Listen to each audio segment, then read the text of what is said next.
If you listen to the economic conversations that showed you how women carry systems, these next stories will show you what those systems do to women's bodies. While listening to these stories, I just kept saying, yo, wamama huku nje tunakipitia. Yani, collectively, as in all of us. And that's because our bodies is where women first come face to face with medical gaslighting and medical silence. Your doctor might be the first person who teaches you that some pain is normal or your illness is in your head. You will hear some truly heartbreaking stories where women have been navigating illness while continuing to care for everyone around them. But you and I know, even as you sacrifice and vumilia, you will not be recognized or applauded. I think you now see there's a thread to women's suffering, and it's economic, cultural, but also intensely political.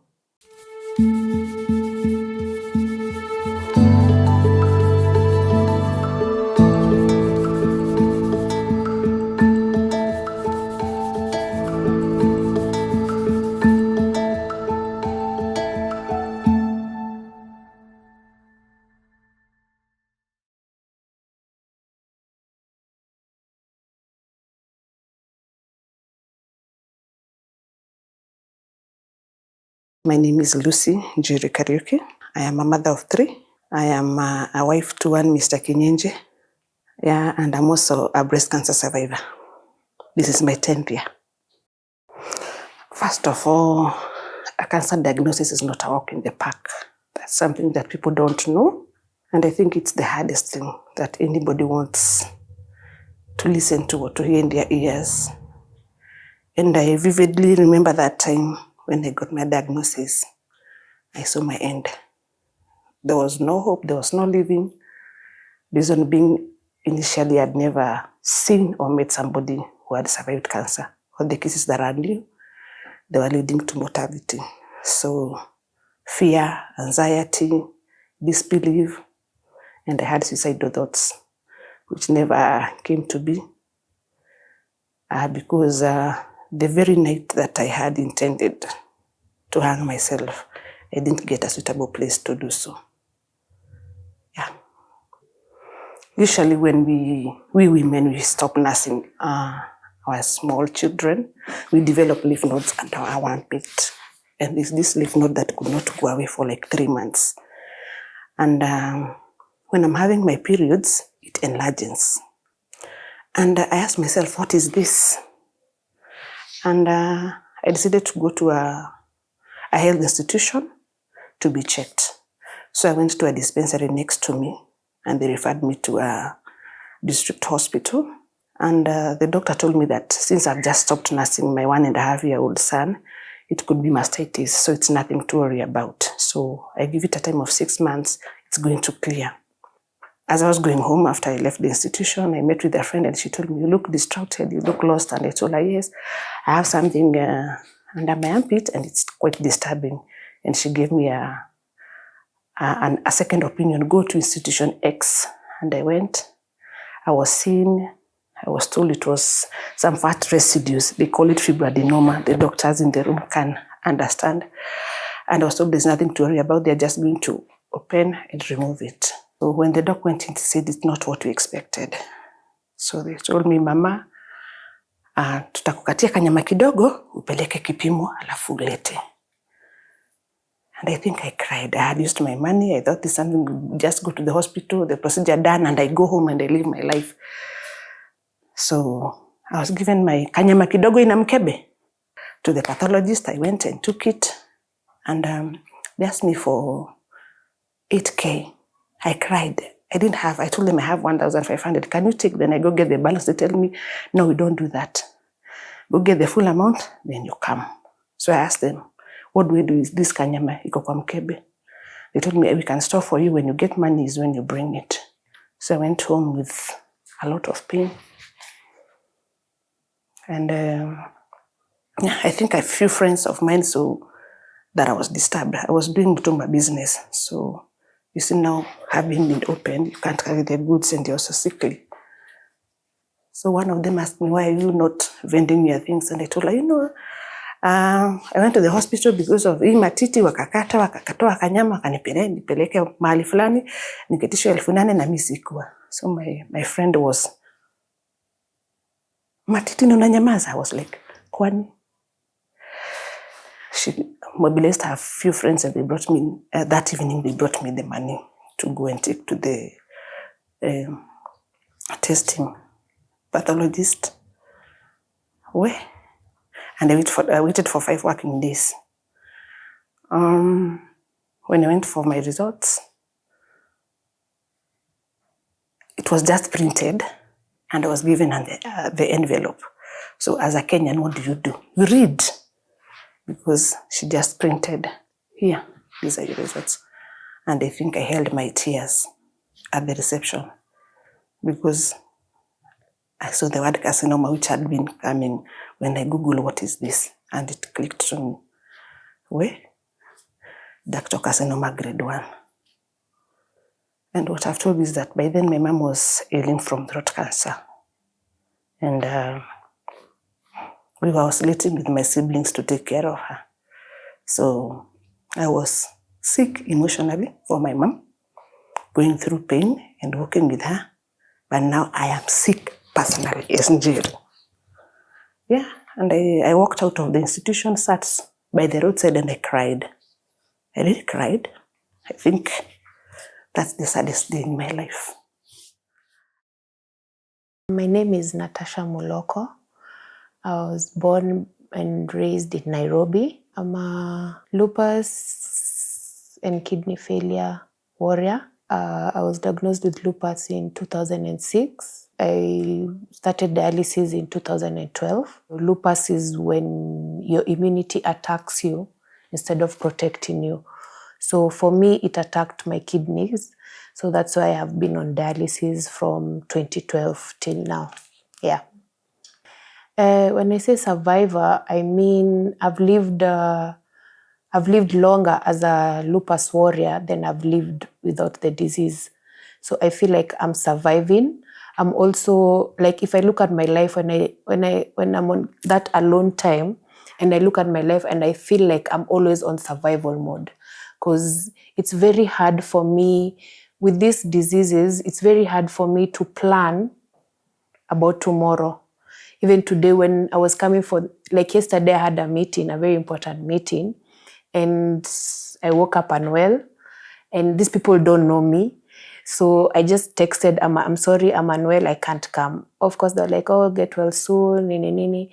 But you see, now for today also, I was also like, will I be able to manage to come today? So I feel like I have survived. I'm a survivor because I'm living on survival mode. Like, I'm on survival mode. We don't have the luxury of thinking about tomorrow. Twice a year, like standard, my cup runs out. Like, I go into a mini depression of like 3 weeks. I don't like diagnosing myself, but yeah. So you feel, especially my mom is a single mom. She's my main dependent. She's the one who supports me 100%. So I feel like I should have given her more, like, should have given her grandchildren, you know? Like, what life would she have had if she was not supporting me? Would she be traveling the world? Would she be married? You know, would she have properties? Would she be wealthy? You know, I feel you get those, I'm a burden. Then to my friends, of course, my girls, they are also support me like 100%. Even to them, I feel like, am I a burden to them? Like, will they get to a point where they'll have to take care of me? And yeah, so there's that feeling of it happens twice a year, standard, especially during June, July, because of the cold. Because with our disease, weather is a very big trigger. So extreme weather. So for me, cold is one of my biggest trigger. And so June is where now I get my high, I'm at my lowest in terms of health. So I go through that mini depression. But I don't know, I think it's again God's grace that I'm able to pull myself out of it. I'll cry, and cry. Then afterwards, I feel stupid for crying. You know that feeling, why am I crying? See, I'm alive. Now you start affirming yourself. I'm alive. Why am I crying? I have a mother. I have friends. I have, now you start affirming. Then you get back on your feet. Yeah, so that's all that matters, getting back up on your feet. But those emotions, they're there and you are allowed to feel them. If you don't feel them, it's not normal. You have to feel them, yeah. Because humans, we are wired to be adequate. We are wired to be at our best. So when your body is letting you down, you have to feel some type of way. Yeah, and it's normal. But I remember the very night my uncle, who is my brother, who is the brother to my mom, told me, Lucy, you have to face this. You have to face this fiercely, otherwise there's no way out. So please, chin up, stop crying, and be ready to fight. That's when, by then there was a nurses strike, the whole of Kenya, by then. So we started hunting for the institution that I could go for the treatment. And the only institution that I could go was KNH or any other private institution because of the nurses strike.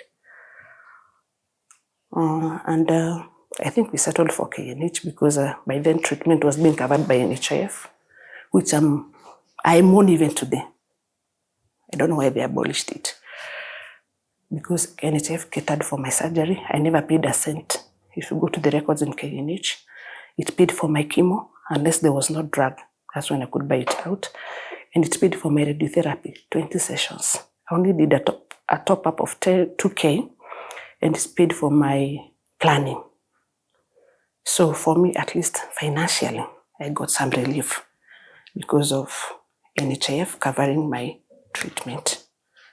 It's so sad that insurances are meant to cover people with illnesses, but it fights us. So I've been declined by almost 10 insurances because of my disease. And I need it more than anybody else. So I've been declined. And the one that accepted was telling me to pay a premium of 250,000 a year. And your 250,000 a year, they're giving me 750 inpatient and 200K outpatient. So make it make sense. So insurances, they don't support us. Like, I feel like their work is to just milk guys for money. Like, they failed us. Because if my first year I've spent, you've managed to cover me for that 100,000 a year premium. The next year, I can guarantee you that premium will double. So it goes on increasing, which is not fair. If you started me at 100,000, leave me at 100,000. So every year it goes increasing. And if you don't, they discontinue. If you say you don't have money, you'll come back again next year, you're told to wait again a 1 year waiting period. Oh, there's also that. If you want to be covered, that insurance that was telling me for 250, they were telling me to pay 250K. I wait 1 year, then I pay again another 250 so that they can insure me. Tell me. Then there's another time also I had insurance and I had a blood clot. I did brain surgery and they refused. They told me they'll cover me as a pre-existing. Yet that blood clot, I stood up somewhere and hit my head. But according to them, they're like, no, that one must have been high blood pressure. There's no way that clot you hit yourself, it must have been caused by high blood pressure. Because my limit was 5 million if it was not pre-existing. But since it's pre-existing, my limit is 750,000. So this someone who has done brain surgery, he was in ICU. So you can imagine how much that bill was. Yeah, but they refused. They said they'll only pay 750. The doctor called them. He's a neurosurgeon. He's telling them, I've been a neurosurgeon for over 30 years. This is not a brain clot that was caused by high blood pressure. There's an injury. When I opened her, when I shaved, I saw the bruising. She was hit and I opened and Yeah, so insurances, they're like, the loopholes are too much. The government needs to intervene. As much as they're working with SHA, they also need to intervene on these others' insurances and give them guidelines and close those loopholes, you know. With the government, I can say, I went to, what's it called? It's called BIPTA. It's, they're really trying to, the healthcare, universal healthcare system, they're really trying, but they have a very, very long way to go, because you find they're only covering the known diseases, cancer, sickle cells, maternity. But now the autoimmune, because like for me, if I was to sit down and take all the drugs the doctor has prescribed for me in a month, they will come to 100,000 in a month. Yes, sit down and say, Doc, I'm following your instructions. I'm going to take all the medications you're giving me. I'm going to do all the tests that you're going to do for me, that you want me to do. Every month, you know, you have to do tests. I'm going to do all the tests you want me to do every month and all the medication, and I'm going to come and see you. I need minimum 100,000. But you see now, SHAC doesn't cover what is lupus. You know, they don't know what lupus is. There's even a drug. It's a biology drug. It's worth 150,000, one dose. So you need like maybe 4 doses. This same drug is covered under cancer, but under lupus, it's not covered. Exactly. So we have this, I can say they're really trying. They're trying, because I went for a meeting with them and you could see the system that they've created. Like, there's a system that it's growing pole pole, but it's taking a long time. I think the problem with the government is the system. They have it on theory, but now qua ground, that's where the problem is, because you've not trained these people to run this system. You've just given them a system like, go figure it out. So you send it to this hospital, like, this is the system, figure it out. Then they have not educated guys on the benefits. Like, there's so many benefits, but they're in small print. Like, you have to really sit down and read. Like, people, maybe they don't know CT scan is covered by the government. Radiology, chemotherapy, they don't know until how much is covered. Like for dialysis, a fistula, the access is covered by SHA. They don't know. Catheter is covered by SHA. They don't know. There's some medications under dialysis patients that are given is covered by SHA. They don't know. But so also the government has not educated guys on the benefits. I've scraped bare minimum when it comes to SHA because of the, like I say again, the system. With NH, like let's say, for example, what I'm very educated on is kidney when it comes to SHA, because I've seen what it does for kidney patients.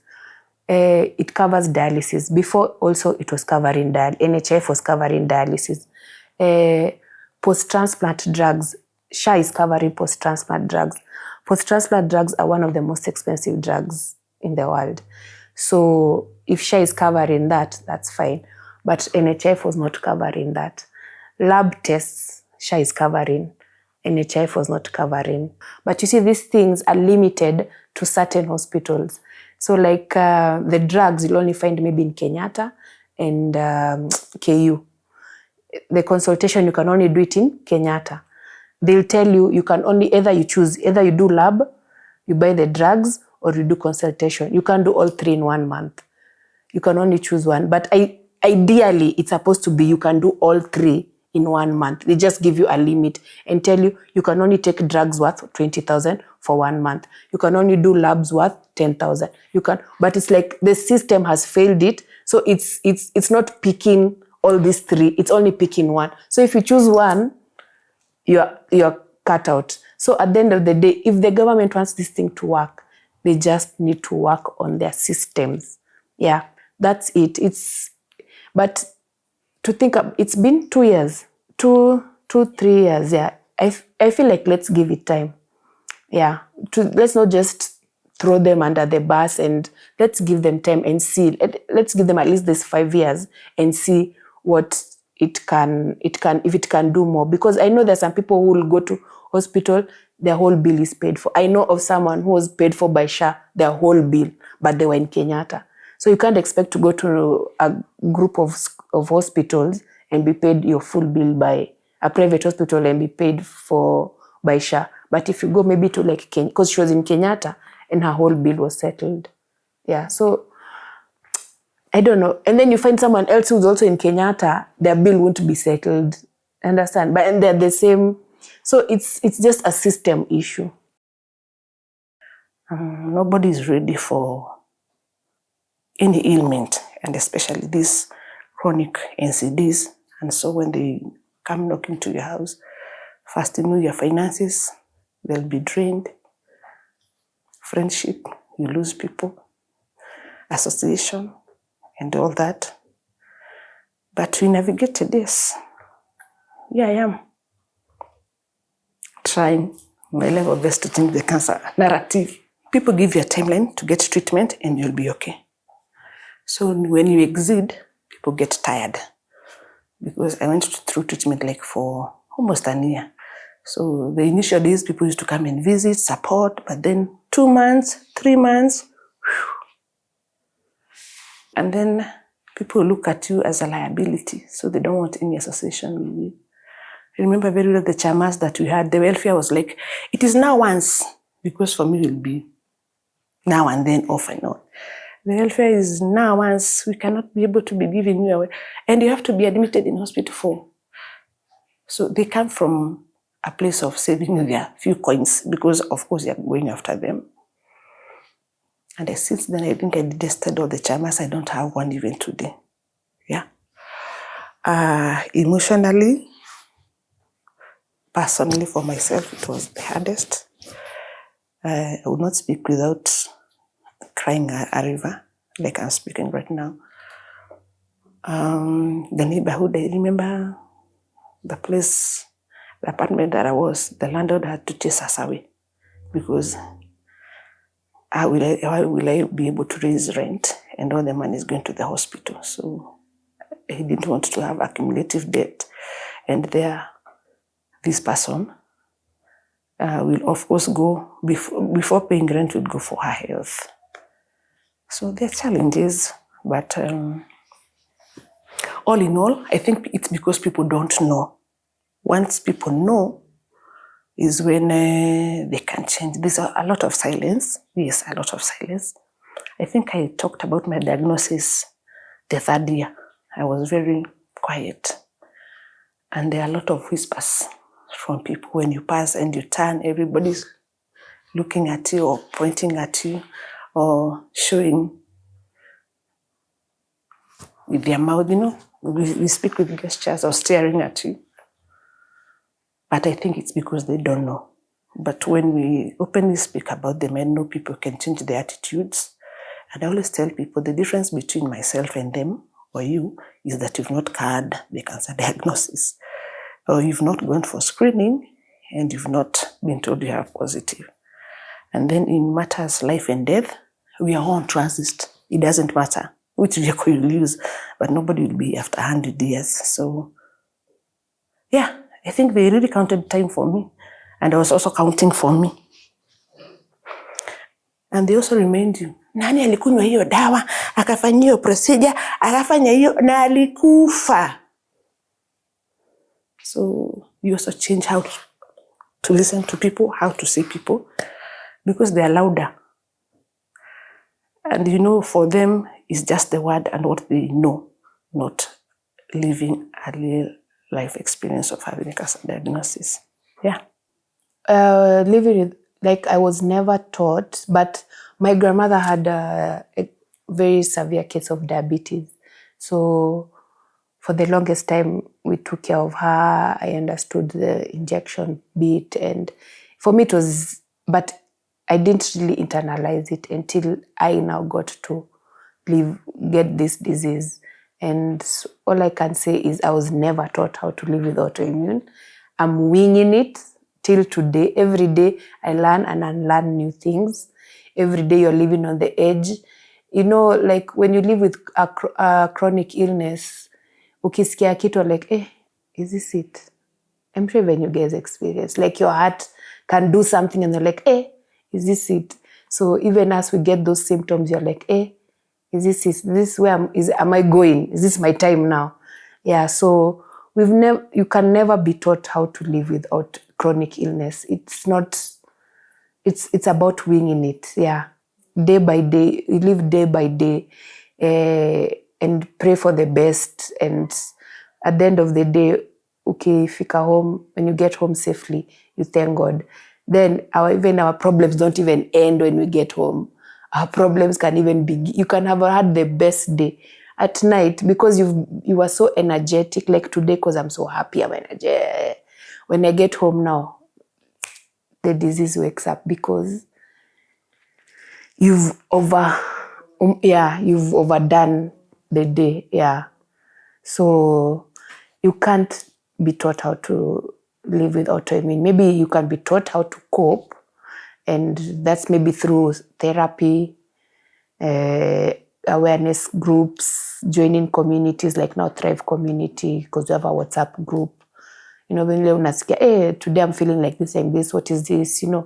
Reassurance from, you call your friends and family when you need reassurance, like, hey, I'm feeling low, so nipeleke lunch, such things. But you can never be taught how to live. Just coping. Coping, I think, is the best. You can be taught how to cope. People live beyond cancer. I live beyond cancer. People can thrive after cancer. I've done Mount Kenya 4 times. I've done Kilimanjaro. And I was doing because I wanted to show people there's life beyond cancer. What a normal person can do, I can also do. It's just that I need my space. And I just need to be allowed to. Because people just confined you that you belong here. This is a special setting of people, you don't belong here. And also to show people that we can be integrated back to the society. After that, I went to Alliance. I did French. I got a diploma. Bonjour. I'm a French teacher in the primary school level. I became interested on matters cancer. Yeah, because I wanted to know what is this. And since I'm not the only person, when you get to hear the neighbor is sick, somebody else is sick. So I became a fierce advocate of cancer. So for me, I don't glorify cancer, but I found purpose out of my pain. And for me, I usually say, I'm not surviving. By then I used to survive. Now I live fully and I live in the moment. Yeah.